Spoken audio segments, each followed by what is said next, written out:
Well, good morning, good afternoon, and good evening, good parent. I was watching some YouTube videos in the evening, like I often do, and I enjoy these CNBC kind of mini documentaries. They're pretty short, they're pretty informative. You can learn a little bit about a topic. And when I saw this one about why more Americans are going child-free, I had to know more. And really, I had to know, are more Americans going child-free? And why would they be doing that? And as I watched the videos, I had some reactions to it, some intellectual, some emotional, some fairly strong. At this point, I've watched it 2 times. Ronnie has been holding off and hasn't seen it yet because we want to do an on-air initial reaction. Ronnie, how you doing today, man? I'm all right. Yeah, I'm excited to see what they've got to say.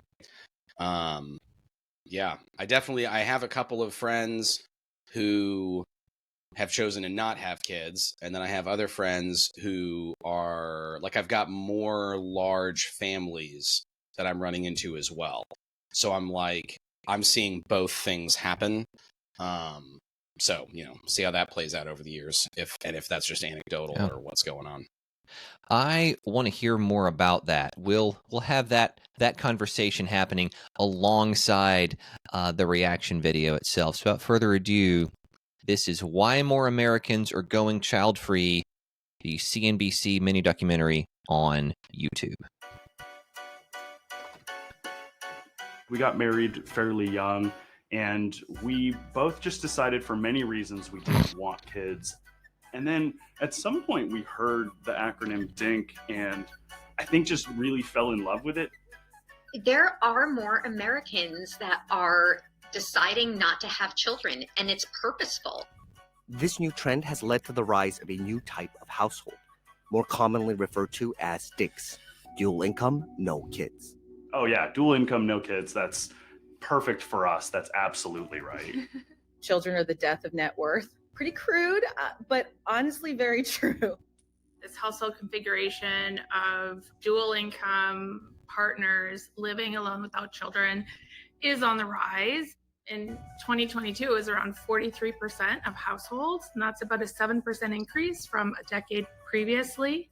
In 2022, 43% of Americans surveyed said they'd want to get married, but just a little more than a quarter said they were sure about wanting children. The term DINK is becoming more prominent now because of... Yeah, I just noticed this business of 43% of Americans wanted to get married, and I question in general the polling of a CNBC source, and then you see 56% want to have a kid, and okay, we're going to do this whole DINKs thing, but I'm thinking immediately like, oh, you've got the carts here, and then there's the horse, and then what's the order here? Well, and they didn't tell you, like, are those all unmarried people? Did they say that? Uh-huh. Of unmarried people, this many want kids and this many want to get married? They certainly represented it as if that were unmarried people. Well, sometimes I find that if they represent something but they don't spell it out, that doesn't necessarily mean that what they want you to assume is what is actually happening with research. They don't always represent the research perfectly. But I mean, I was looking at this and I was like, having kids does cost a lot of resources depending on what you choose to do. And so then doing that with eyes wide open makes perfect sense. So for Heather and I, we're single income and Heather homeschools. So then we pay for curriculum, and Heather's going to want to, so far the plan would be she hasn't had gainful employment outside the home, or really of any kind, since Penelope was born. A few days before Penelope was born was last time she worked in that way. And so that was getting close to 15 years ago. And she's probably not going to work until our youngest Priam is at least 13 or 14. So that's another 11 years. So you're talking about like 26 years-ish of lost income. And well, so that's... or of It's really of not realized income. And I think that's some Sure. of your point, that you look at this family and they're thinking there's something that you're supposed to get or you're entitled to or would improve your life in some way. And if you have kids, you don't get that. You know, Shannon in the video said, children are the debt of net worth. Then she says, you know, crude. I know. And your response is like, yeah, that really is crude. And, you know, I'm not asking you to increase the tact, but when you look at possibilities in life, like greater monetary net worth in the near term or fuller family in the long term, are not really apples and oranges. Like these things don't compare nicely in terms of what you really want in life, and more importantly, what's meaningful in life. Well, it also seemed like they may be comparing consumption opportunity with responsibility. What would be the word for this? But like when you take on responsibilities or you take on something more noble and grander. And you know, it's interesting because you could take somebody who is dual income, no kids, and they may spend a whole lot of their free time doing charitable activities or philanthropy, or they can also afford to work a job that doesn't pay well, but that they think is meaningful or helping people in some way. So they could do all those sorts of things. But that's still different than when you take on a responsibility and it's a long-term commitment. So it's like when you have kids, you're taking on a forever responsibility.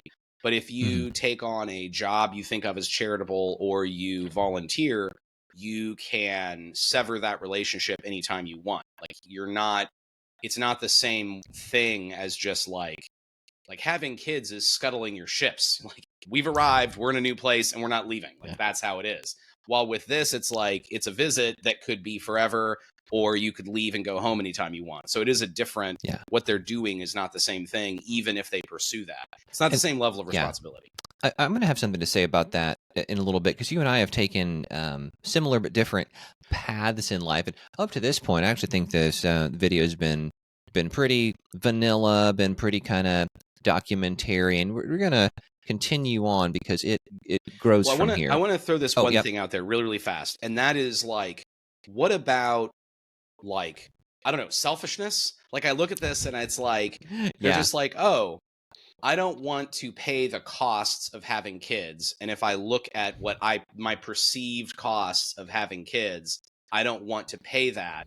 And then there's the obvious benefit of not having kids, and then they're like valuing that super high. And so I'm not saying they're definitely selfish, but just the thought occurs to me that line of reasoning could come from a place of, I don't know, self-centeredness, or I don't know, it feels right now so far I'm like, this seems sort of shallow and vapid. And I think you're anticipating more of what we're going to see. So I'm going to roll tape, and we'll jump back in when your prescience is revealed. Financial challenges, and they see children as just another financial challenge that maybe they don't want to take on. So what's it like to live with a dual income and no children? And will it be the future of American households? According to a 2023 survey of DINKs, finance played a major role in their decision to not have children. More than a quarter of respondents said they simply aren't able to financially support a child at the moment. When we advise clients about having children, we honestly don't even give them the full real details and the real numbers. It's one of those things, if you actually see the math of it all, it might make you decide to not have children. It costs the family an estimated $310,605 to raise a child. I wanted to get the video paused while that number was on screen, because I appreciate and respect that CNBC got a number from someplace. Well, and also I have to say, this is with the thought of having one kid, I think. My guess is this is the first child. Yeah. Because as you have more children, it's as far as financial costs go, some things go up for sure, but a bunch of things don't. Right. Like a lot of things don't go up. You've already paid for them. You don't need another house because you already have the house that has the rooms. Until you hit a threshold, yes. That's right. And you don't need another car or a bigger car until you hit another threshold.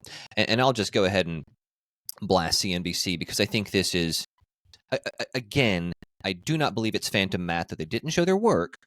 And so I've got to make some assumptions that I think they've included the cost of college here. Because otherwise, I don't know how you get to $300,000 a kid. Well, if you count time not working and then you say that the average person doesn't work for this amount of time. So like if one of the parents, probably the mom, has to is likely to choose to not work for an average number of years, they might take into that. Or let's say she goes back to work after 3 months of the child's born. Well, now they do have to shoulder the cost of childcare. But here's the other thing. This number, they're acting like this number is the same in New York, California, Texas, and Montana. And it's just like, this isn't going to be the same number everywhere at all. Well, that's because right. We've got costs are probably double in big cities on the coast compared to small towns. It's funny that you say that because, okay, so I think of you as single income, lots of kids, or you're silks. And we're single income too, but we have 3 kids, and I don't have a good acronym for us yet.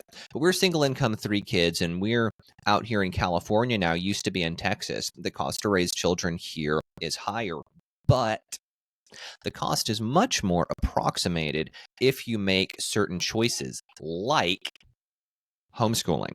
It's like I immediately take one of the largest costs off the table as soon as I accept one income and as soon as my wife is vesting in our kids.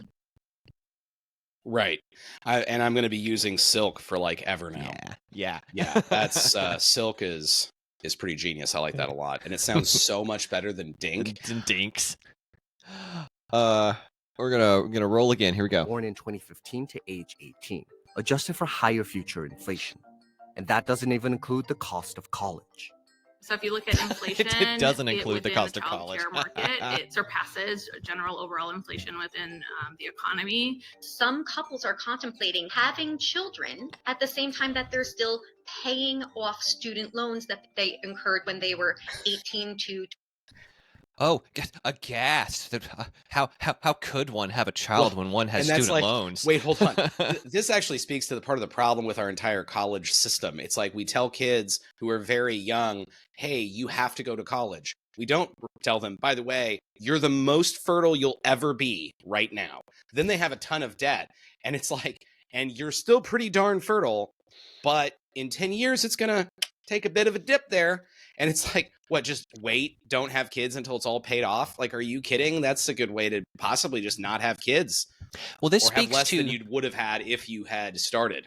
It does, and it ties back to what you were saying about this is being presented as a dichotomy of kids and not kids, and that's not really it.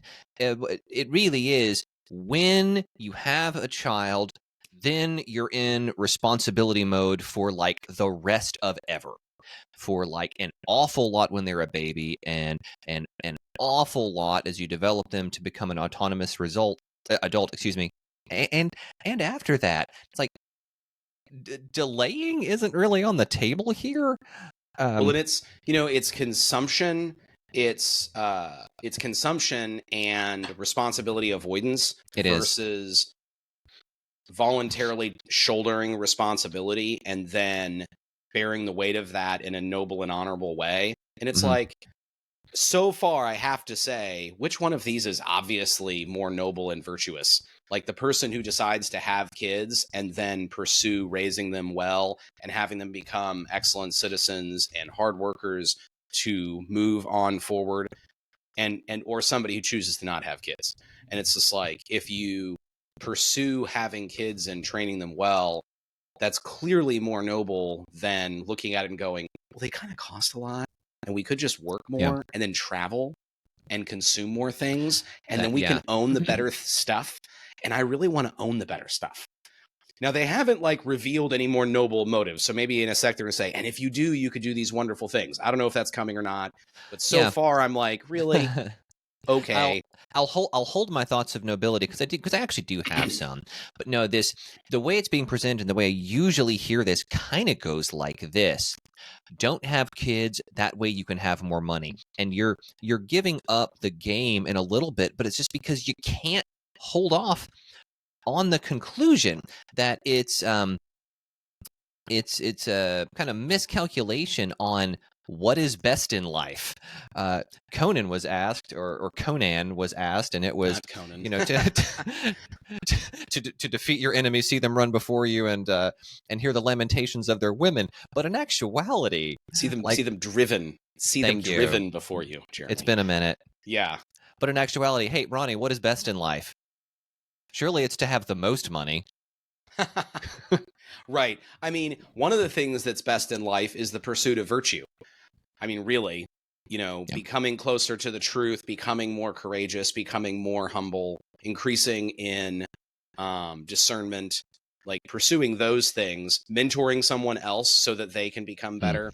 Now, I will say too, though, this can sound like I think I could come off as being really self-righteous or something. This is a really important note. If I was a dink, I think that I would struggle with shouldering as much responsibility or pursuing what is noble and best in life as well, because once you have kids, it forces a perspective change, and then you are stuck with them in the most wonderful way possible, but that's the deal. Like, you're with them. But you are. I mean, and it's similar to getting married versus just dating or moving in with somebody. Once you make that commitment, a commitment is not the same thing as something where, you've got a half foot out the door and you could leave anytime. That's not the same thing. And with kids, it's like, in a way, it's an assumed oath that's really, really serious. Yeah, well, and CNBC says people don't want to get married anyway. And Pop Science says the divorce rate is 50%. It's not. It approaches 70%. Of course, the divorce rate of people who've been married multiple times is north of 80%. And so you see this commitment problem show up in multiple venues. Wait, so did you say the divorce rate is 70% now? No, it's. Oh, I'm so sorry. But I went the wrong way in my mind. It's from 50 approaches 30. And so the reason, so the real divorce rate of like the average person who gets married, like one time, there's a 30% chance that they will get a divorce at all. But then once they get one divorce, there's an 80% chance now that they'll get divorced again, like second marriages. That's right. Okay. Thanks for correcting me, because that was an important correction. I actually heard was it, trying to remember who it was. Matt Walsh, I believe, that Matt Walsh was talking about, and that's a statistical phenomena group-wise, and it doesn't take into account like personal factors, like I've got a religious background, or I have like a values match with my spouse, and we have similar upbringings. And as soon as you lay these things on the table, like the odds of divorce approach drop. Right. That's nice. That's good. Here we go. Oh, we've got Spinny Wheel. One of my very closest friends, she's been struggling with the reality that the take-home pay she makes is about equal to what childcare would be. That's a really hard position to be in. Yeah, so don't work then. Is that what you're trying to say? So like she should just like, I don't know. I don't think they're going to come to that conclusion in a second, Jeremy. Ronnie, there's no other options. There's nothing else you can do. Right. Hold on, what's this guy reading? Is that a sex book? Hot and unbothered. I don't know what he's hot and unbothered about. Dude, I'm okay. I have to say something. I think that's a sex book. This is really mean, and we're not doing like, I don't know, a comedy or satire podcast here, but this couple looks like a couple in a parody about dinks. Like if you were like, we're going to make a sketch about dinks. Yeah. We want a guy with hair that's 3 feet long. Can it be 2 feet long? Is 2 feet long okay? No. 3 feet long. 3 feet long. Blonde, a beard somehow less masculine than a beard that large should be. Not sure how he pulled that off. The wife will be mostly normal till she starts speaking, and you're like, something's weird here, and I can't quite put my finger on it. And that's really mean. So, like, it's obnoxious how good your commentary is. Like, how you can spitball like that. It bothers me that people like you exist in the world who can do that so rapidly. I feel Seeing guilty our friends for saying those really things. They may be very nice. struggle with that balancing act has, I think, made me appreciate the flexibility that we have financially because we don't have children. Besides saving on childcare, dinks can also fully reap the benefits of combining their finances. To look at both of our incomes coming in and see how we're able to handle all of that because we don't have extra finances with a child, it's much more comfortable. We get to focus more on the things that we want to do and saving a lot of that money for the future, and Dogs worry matter. less about Dogs are your day-to-day kids. finances of the house and our bills. Money isn't the only expense that dinks can save on. Right, pause real The quick. free time is actually The free time. The thing where people act like dogs can replace kids is just so obnoxious to me. And I'm like, I want to start, like, when I'm around them, I want to start calling my kids my skin puppies, because when they call them their fur babies, I'm just like, you realize, like, that only sounds okay because you've heard so many people say it, and because we call them babies, like, you know what I mean? Like, babies is used in all, like, for different animals and humans, but, like, fur, like, skin puppies sounds like a nightmare scenario, and there's a reason, right? But also, did you notice how, like, he was reading the book and then she, like, had her shoulder on his and it looked like he was about to start reading to her? This is not how this couple acts when there's not a CNBC camera there. Like, I'm like, the degree to which this is staged, these things always bother me. I'm like, this is somebody going to pour somebody else a cup of coffee now? Like, what's about to happen? Anyway, go ahead. one of the biggest things for me. So we built me a little office / Here we go. We definitely have some more expensive hobbies. I build mechanical keyboards, like computer keyboards, in my spare time, and just parts and stuff for that can be very expensive. Not having children That's is baller. Good for him. So yeah, he and I share a love for mechanical keyboards. That's a guarantee. I like him, like, more right away. That's baller. Good on you, man. I love that hobby. Although, that's solid. I've now seen this. This is my third watching, and it emerged for me on my second time through. Why does he have his own bedroom? Why does he need, like, an extra bedroom? That bed was really large. I'm wondering if he meant, because I thought the same thing, and I'm like, maybe what he means is, like, this is our bedroom, but, like, I've got this space.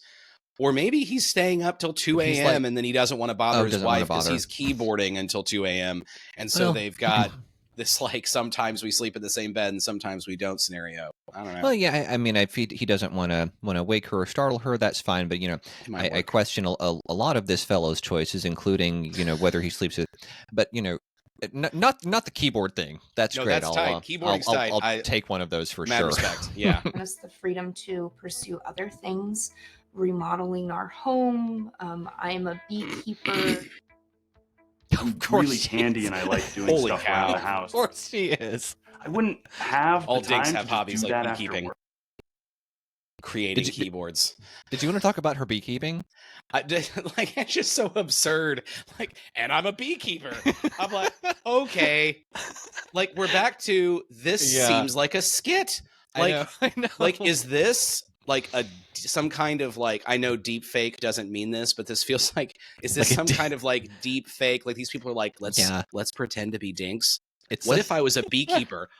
That's brilliant. It's like we don't get that kind of content coming out of our writer's room that very often. A beekeeper. It's like trolling conservative. It's it's like the libs are sitting around going and like, what do you think conservatives hate the most? Well, how could we best represent coastal elite? Well, no, hold on. Like, I don't know about that. Like, you take somebody in, like, I don't know, middle America, and they're like, if they're, you know, the least bit nerdy, making keyboards, that's kind of cool. That's like, it's kinda nerd cool. And then beekeeping, I'm like, make your own honey. You know, that's kind of cool, but it's insane. Like, I'm like, hey, that's cool, but that's nuts. I'm like, okay, wow. Fair I enough. will And say though too, like yeah. nobody can remodel their home unless they're a dink. Like, really? Come on. Well, you can't. Well, you know what? That's an important point too. You can't do all this stuff, man. We just received a credit card upgrade, an unexpected one, because American Express changed one of their products. I'm not going to mention it because I'm not shilling for them. But what it did was change one of the airfare companion passes to now you can get companion fares to Alaska and Hawaii and the Caribbean and the Mexico. And I'm telling my wife, like, forget you and I traveling. Like, we're taking the kids to Mexico and the Caribbean. I haven't checked the fares, but I know you can get there. You know,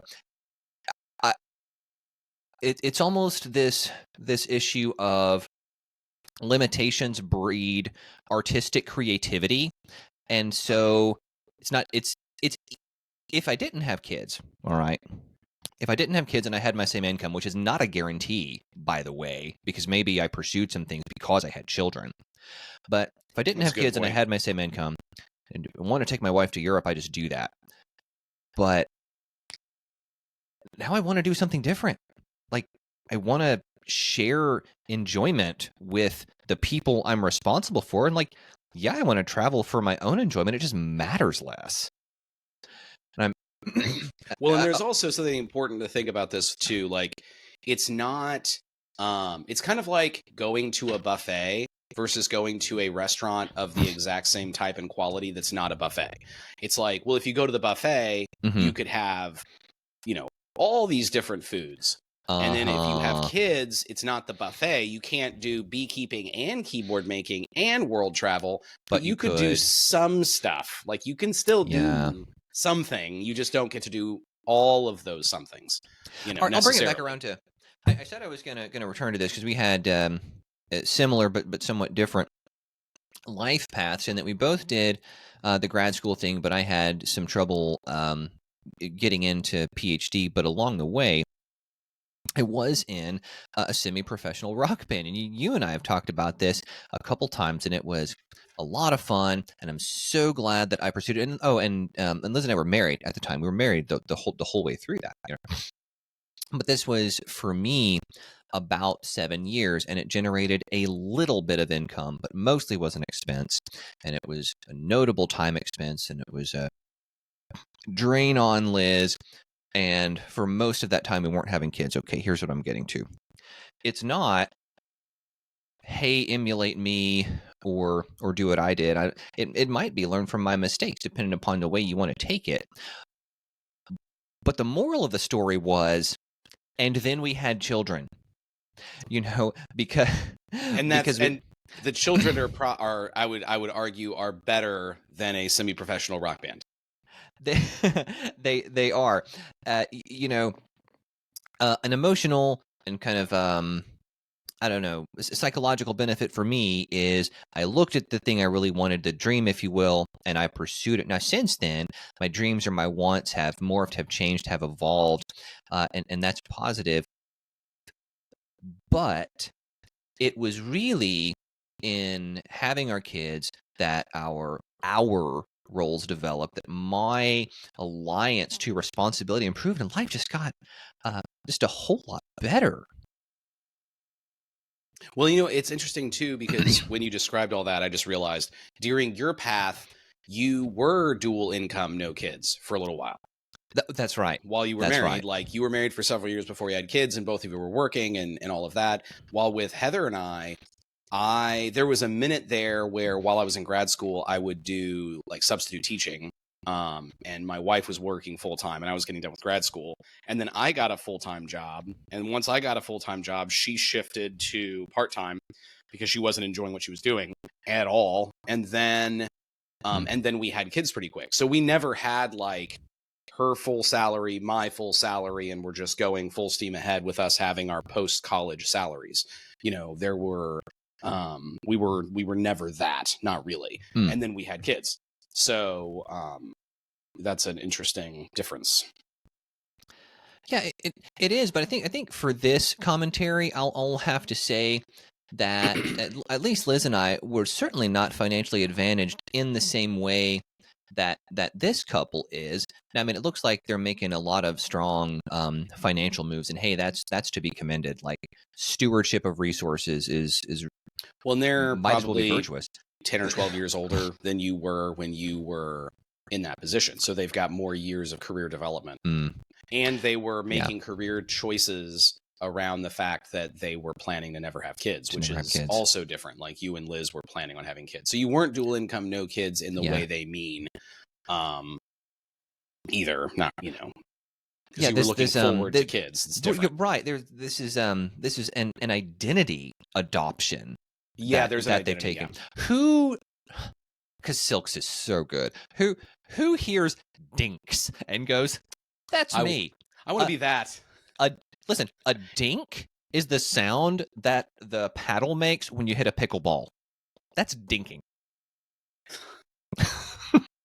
Work if I feel like it, if I had, a child to care for. Fewer expenses leave dinks with more disposable income. You were right, Ronnie.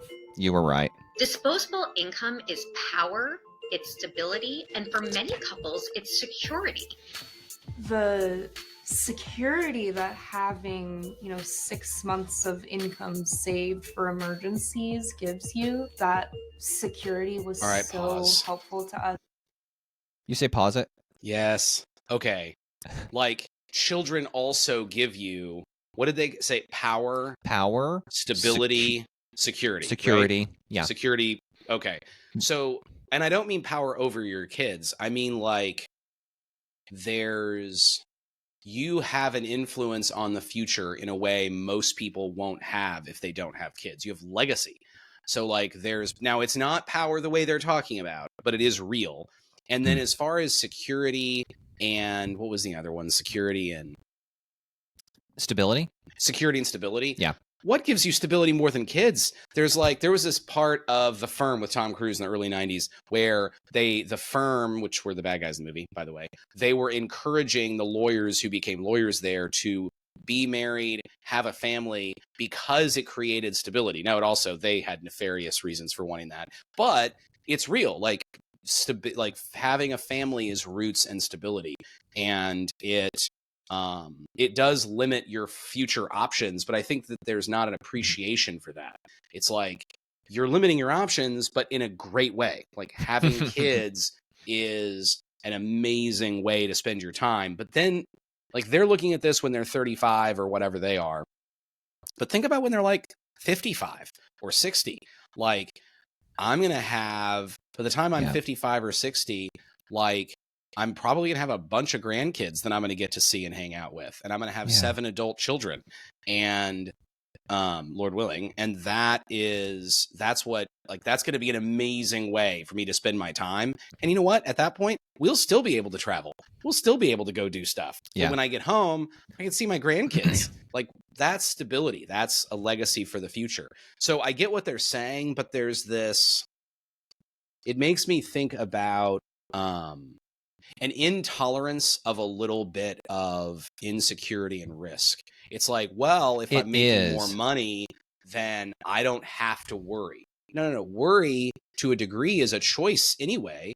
And you could have kids. You don't have to spend all your time worrying. But yeah, you lose a little bit of income stability. You have these responsibilities. You can't make money in every single way you could before. There's more people that your decisions impact. Mm-hmm. And so that's stressful. It's not all bad. And intolerance to that responsibility and that burden, I don't think these folks are realizing how big of a cost that intolerance is going to create for them. The cost benefit analysis has not really been run here. It's shallow. It is shallow. But also, there's this business of putting the faith in one resource, of like you're all eggs in on the money basket. Versus, I think about you and your family and some of our discussions, we're really talking about investing for the future. And what's the hallmark of investing? Is I take the resource that I have right now, and I let it sit and grow, and I trust that in the future it's going to pay out to me. You mentioned fertility before, but you've gone all in on the lots of egg basket. And so when Liz and I are old, and hopefully, Lord willing, we've got 3 adult children and some grandchildren, man, is our cup gonna be full? But it's a different way than if you got 7. Yeah, I don't care how many grandkids I have as long as I have 30 or more. Right. And this is what if you had 0. I've got man, what to say on air. She didn't listen to the show. I think my sister and brother-in-law are dinks. And kind of dinks, like, I mean, not like in an off-putting way like these people, but in a way of like, I don't think you guys know what you're sacrificing or what it's going to be like for you when you're and I have known a couple of older dinks. I don't think they would have used that term, who were satisfied and full in life, but they stuck out as the exception rather than this kind of East Coast West Coast trend like CNBC seems to be pushing. Well, and I think part of what I'm seeing here is they have not talked yet, and maybe they will, about how great having kids is. If there was a couple and they chose to be a dink couple, whatever, and they were like, having kids is great. Like, I think that is so cool. There's all these wonderful things about it. Like, they've seen it, you know what I mean? And they seem to empathize with it, and they've considered what their future could look like with it and what their future could look like without it. And they've looked at it with both eyes open. And then with both eyes open, telling themselves the truth, which would be really hard because you don't actually know fully what it's like until you experience it. But they've really tried. 20 years down the line, I think those people have a better shot at accepting the costs and the benefits and saying, it's okay, like, I'm good with my decisions and being good with it. But if you have to downplay the benefits of having kids and kind of lie to yourselves in order to make the decision, stick with the decision, then it's like, you can't afford to tell yourself the truth about it. Because you made this commitment and now you're stuck with it. And there's not really a way around it too easily. You know, it's like, yes, you could realize in your late 30s, try to have kids and be successful, or you could adopt, whatever. But in general, like, you're 50 and it's just like, if you don't tell yourself the truth till then, it's going to be really, really tough. So I've got a buddy who is single. He's about our age, and he seems to be having the time of his life, just traveling all over the world, going from national park to national park, to beach to country to country. I mean, it looks just fantastic. He's having a great time. And I wonder about him, how things are going to be when he's not at his physical peak at basically 40, when he's 50. At 40, because our nutrition's so much better, we can be peaking. At 50, you know you're not peaked. You know you're on the decline, and what it's gonna be like for him when he's like looking around for the people to share it with, you know, and they're not there.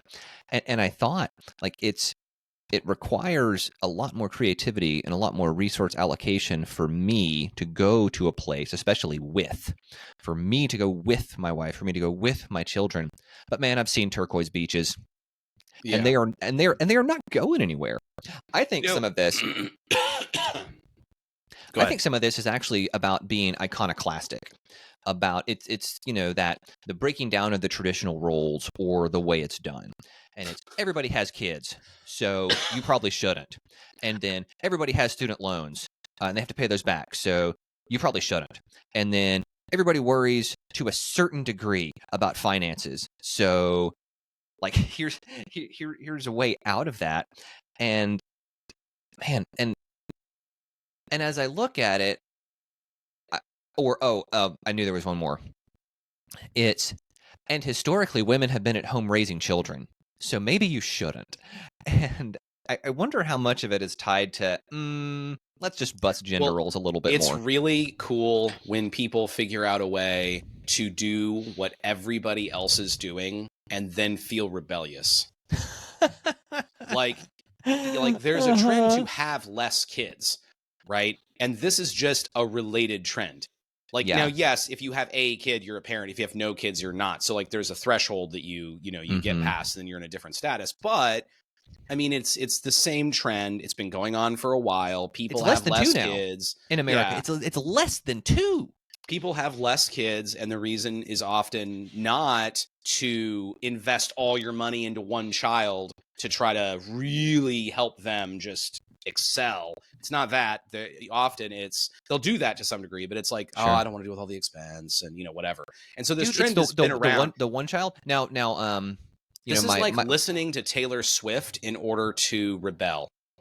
It's like you're doing one of the most popular things. Like having 7 kids, that's different from what most people are doing. That is really quite rebellious of you. How dare you be such an iconoclast? How dare you be they a social take off pariah. The table, like when the trends are headed in one direction, they take doing an old school thing off the table as an option for rebelling. It's like, well, that can't be immediately off the table. You're doing the thing that people like to do 100 years ago.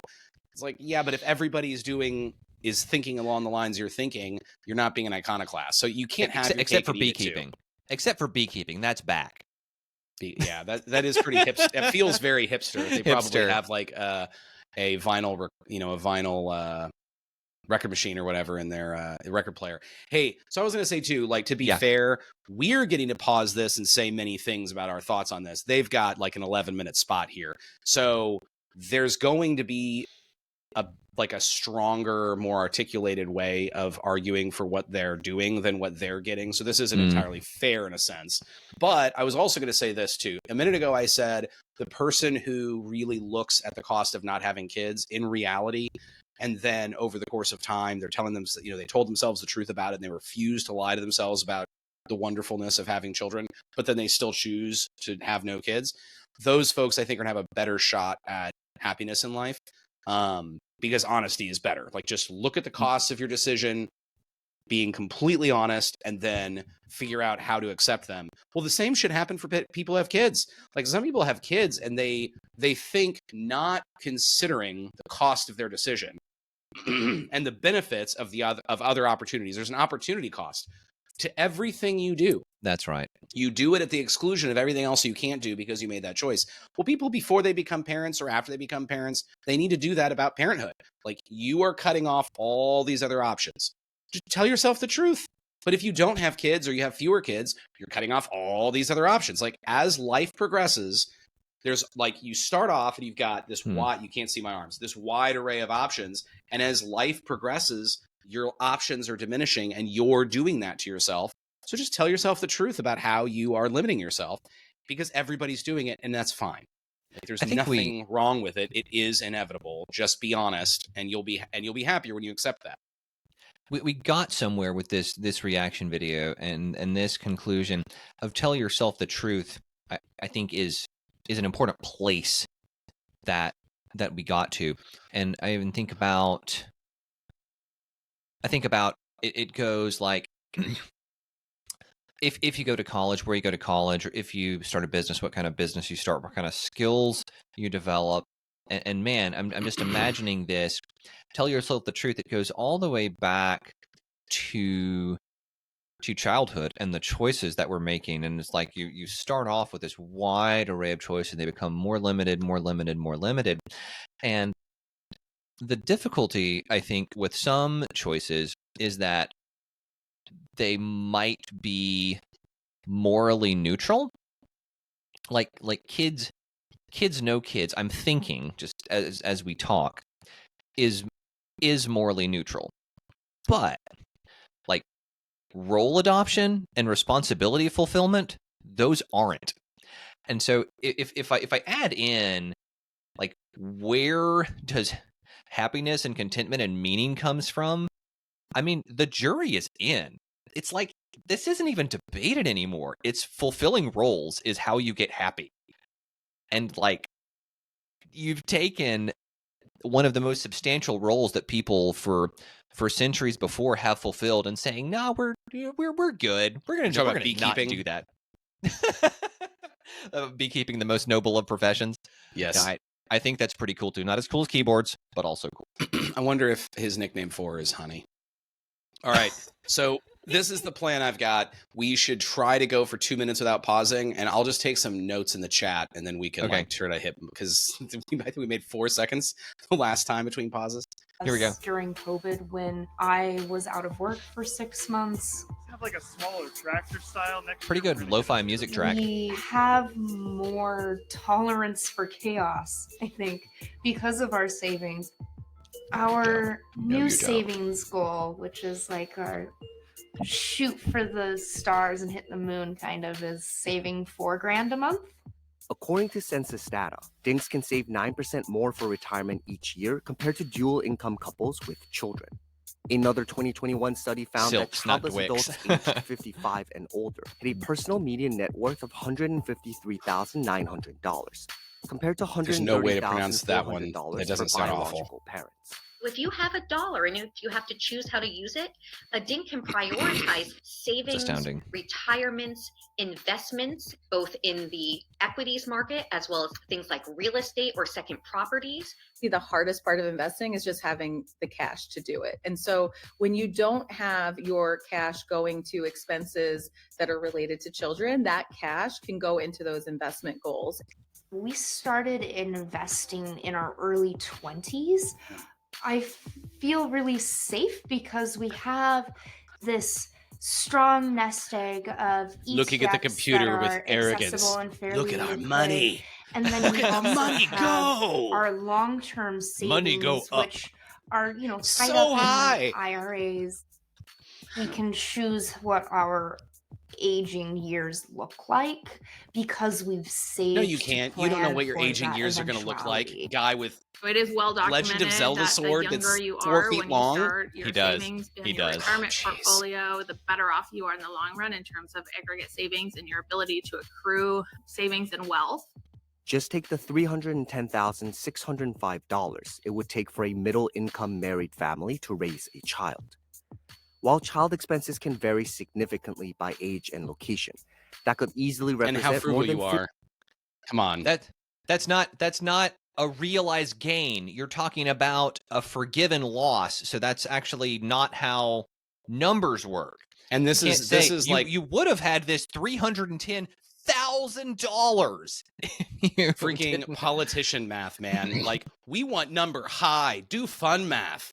And it's like, okay, hold on. You know what? Heather, my wife, she makes sure our kids don't cost that much. Like, we work around this yeah. stuff. The Heather, biggest cost for yeah. us is Heather not working, and she saves us so much money in her clever spending, in her budgeting, and the way she goes about things that makes us being able to have 7 kids and live in a comfortable and enjoyable way where we feel secure and safe, and we think we're going to have a good future. She makes that possible through the decisions she's making, and we're not.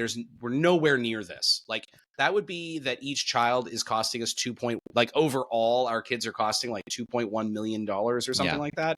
More than that, no. I've got to interview Heather again about like just that point about like teach me to be parent frugal. Okay, tolerance for chaos. So now it is admission time. I have not ascended to the household management level that I would like to, because kids do weird and loud stuff like all the time. That's kind of their deal. There was no chaos in that house. It was the most orderly house. I thought, is this where you live or a B&B? Yeah, his office with all the crazy electronics and nerd paraphernalia was a little chaotic, but that's about it. Yeah. All right. No, that was pretty laughable. Like saying, "Oh, they can invest better financially, just in money." Yes. Yeah.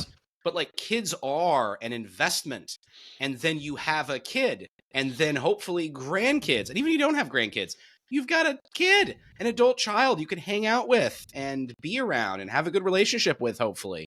Like, Well, yeah. how is that not an investment? That's such a silly point to not give the counterpoint to. And then tolerance of like both those things. We're just like, what are you talking about? I'm actually going to engage the finance thing a little bit, because you look at both of those net worths, and so you must be talking about a mean, because you're taking in, those are very early adulthood numbers in terms of net worth, and they're not different. Like those, like when you offer a time horizon, they're basically the same number. And then when they talk about investment, they were talking really only about IRAs, which it's important to invest in that stuff. I mean, like everybody ought to, but when you do, you take your money out of play. So you remove it from liquidity. So what they were saying was, it was like kind of like mealy mouthed, because saying, oh, and you could buy real estate. Like, not if you're putting all your money in IRAs, you can't. Right, so you have to choose. Right, I mean, we've actually done some of that stuff, and like guaranteed. Oh no, but excuse me, I have to tell myself the truth. So if you have kids, you're not house hacking, because you're not going to get roommates, because there's in most circumstances, because there's issues of safety, because you've had them already.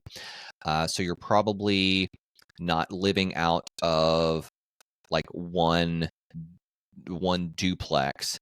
Like, but kids doesn't stop you from buying single family homes or investing in real estate or buying apartment complexes. I mean, you know, we've certainly bought some of that stuff without issue.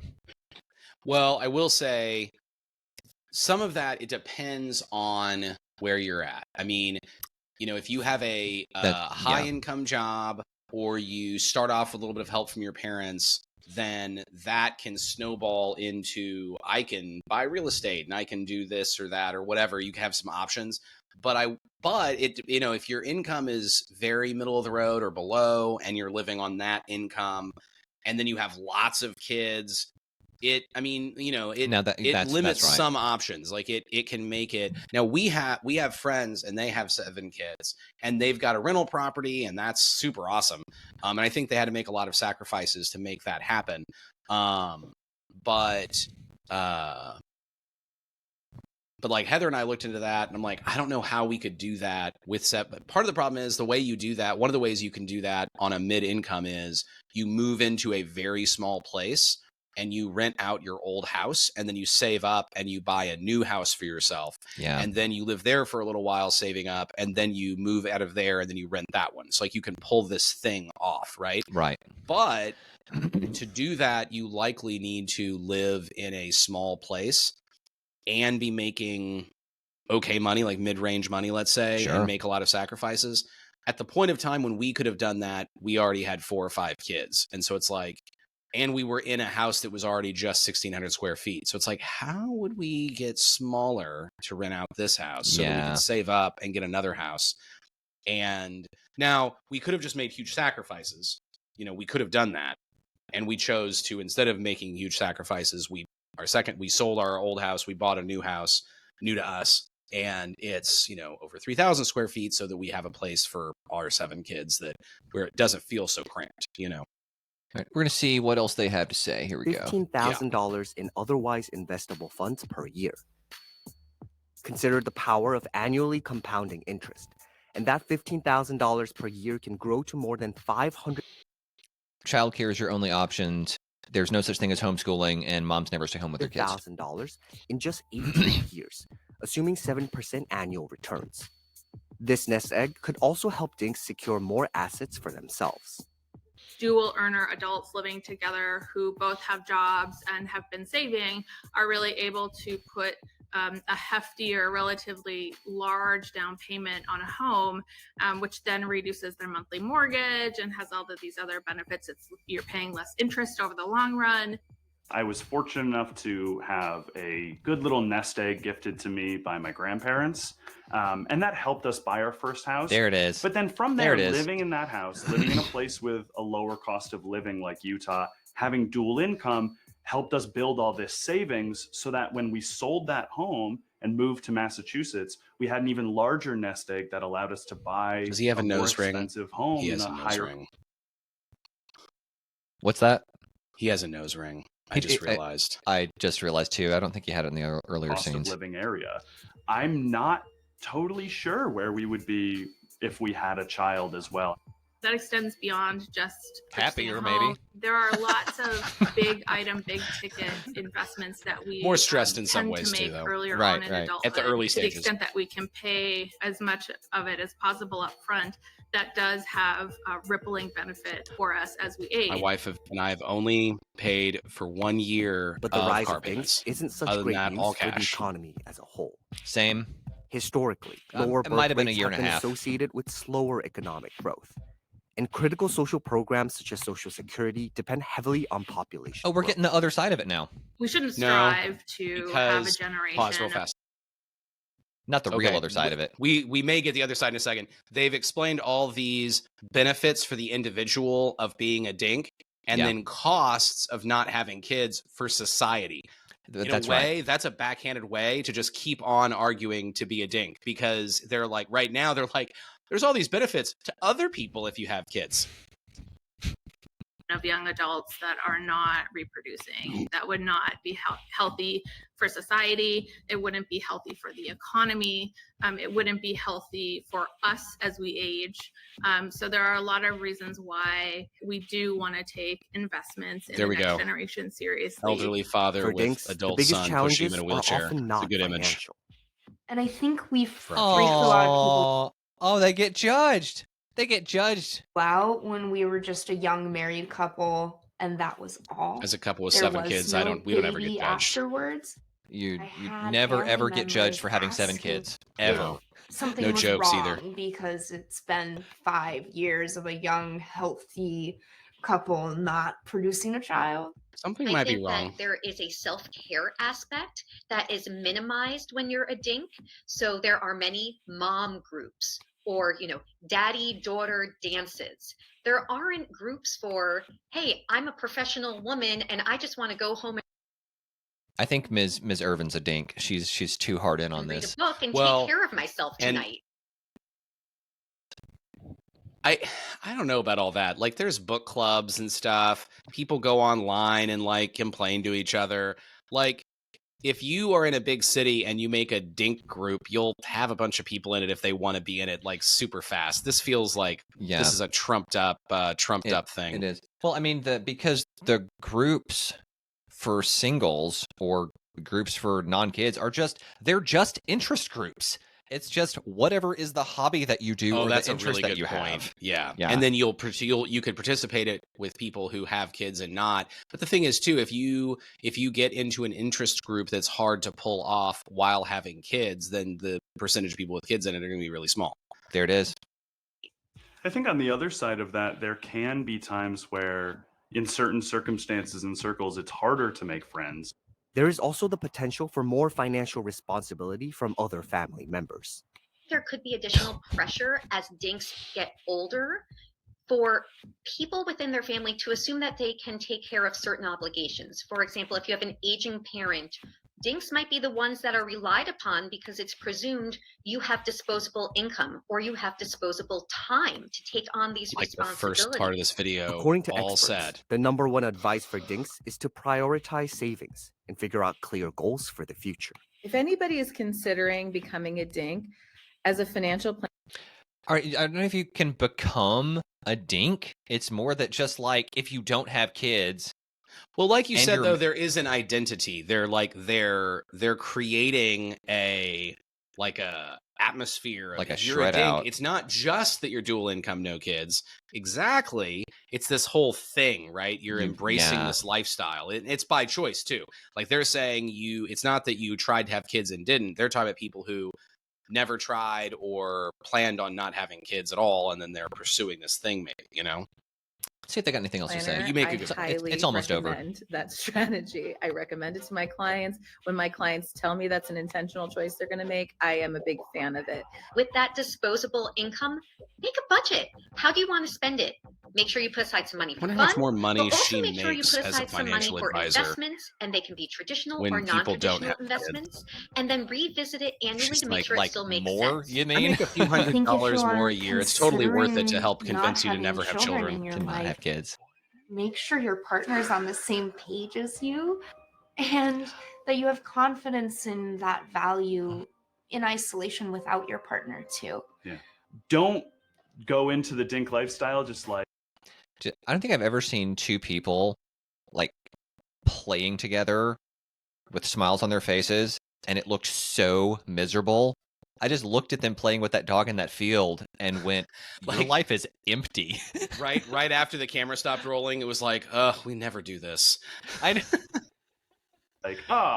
This is so weird having to act abnormal. don't have kids, so I just have more Let's money. go and back can do to our whatever. individual It still caves takes at the the house. work of like planning for your future, putting money away. If you're not going to have kids, make sure you still save money for your future, because the world is a weird place right now, and who knows what it's going to be like in another 30, 40 years when we go to retire.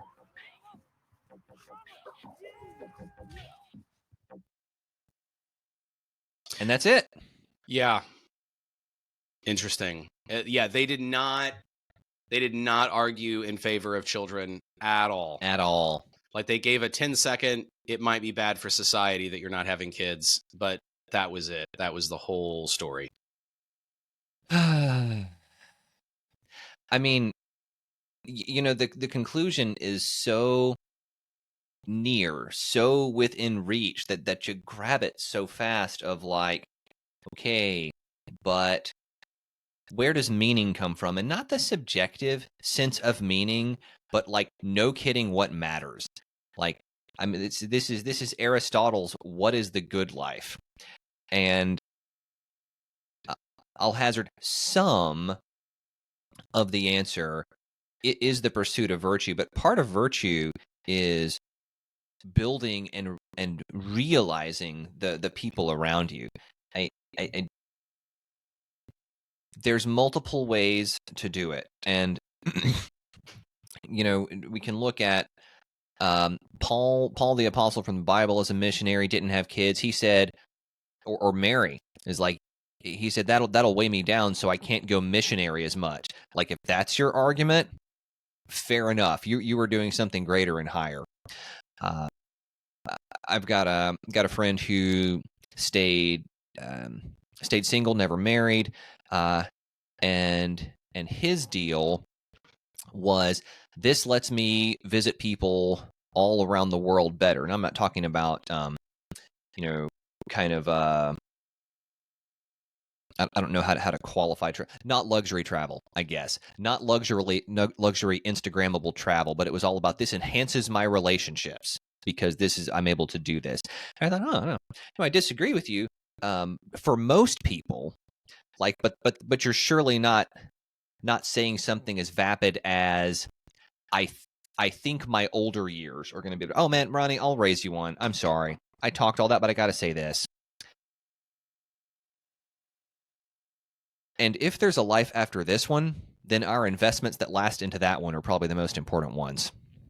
Yeah, absolutely.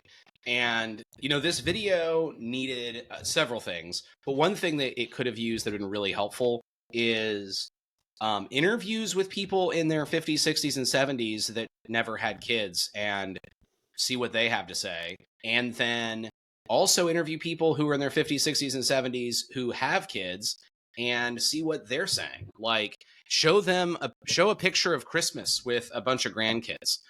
Show them what it's like having, maybe a Sunday lunch or going out together. Like, what, really show the opposite. And then you could say, oh, well, we have $1 million more. And it's like, well, which one's of more value? Like, really? There's actually, sure, and you said value, and that's what's most important. But I do think it's worth mentioning happiness as well. There's actually good data on happiness and who's most happy. And it kind of goes like this. This is going to be from least to most happy. Okay, is parents with young kids, and next is parents with teens and older kids, and next is young married. Next is always single. Always single is more happy than just married. You got to remember that these are all on normal curves, and that less people are always single. So I'm not counting divorced people at all. They're like always the bottom. So anybody who's single by non-choice is like barreled. And at the top, and no doubt you can see how this is going, is people with adult children or grandchildren. Like their happiness just soars over everybody else. Yeah, they hit that. They're at a peak life. You know, we call them empty nesters, but it's like, yeah, but you've got something out of the nest and you get to go watch it and hang out with it. And like, yeah, you know, your nest is hopefully happily empty, and yet you get visitors that you're super psyched about getting on a regular basis. And you don't have any, you know, you give up on all that otherwise. It's not just your nest anymore because you've invested in Sky and like other nests out there. Yeah. That's the legacy. Also, it's interesting. They had this thing that they left unsaid. They're like, being a dink is amazing. Think about the financial benefits. And I'm like, well, what about tinks, finks, sinks, or oinks? Like, let's have a compound, man. Like octo income, no kids, right? 8 people sharing their income. Oh, no kids. Think of the investments. Let's have a commune. Let's make a cult, man. Let's do this, right? Like a money cult. Boy, and it's like they've got this thing. They're like they're tying if okay. I guess part of what I'm saying is if they're saying financial security, being able to invest, doing what you want with your time, that's what matters in life. Like you said, that Conan said, right? What is best in life? Well, that's what's great. That's what's good. So then you want that, and maybe not so much with the kids. Well, then let's take this to where it goes, right? Like where are we going with this? Well, what if you do this with 8 people? No kids, make lots of money, live in a single place. It could be a big place, but think about how much you could save. You could live in a mansion together with 8 strong incomes, no kids, all having your own space, have amazing stuff, save tons of money, and it would be like a financial thing. And it's like, why not do that? Well, they know that a happy, healthy, committed romantic relationship, preferably in marriage, gives meaning. Like they didn't get into it, but they're just assuming being a dink means you're with somebody you love, you're committed to each other, you're staying together, and like they're valuing that relationship. And then they're acting like so much more. They don't talk about the value. They presume and assume how valuable that relationship is without discussing the value of having children with that person.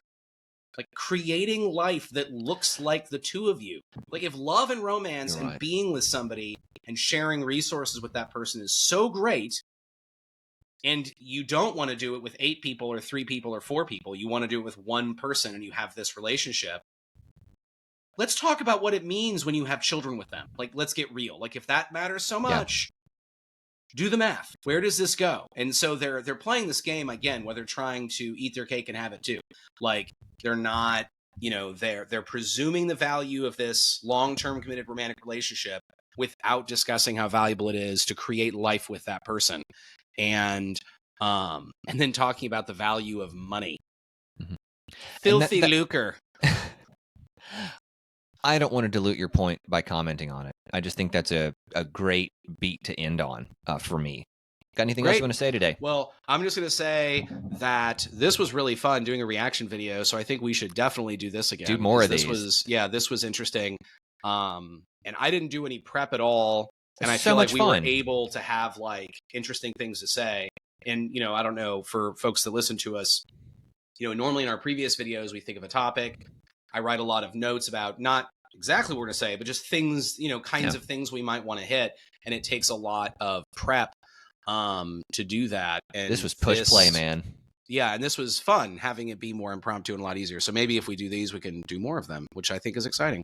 Sounds good to me, Ronnie. And with that, we'll see you around, good parents.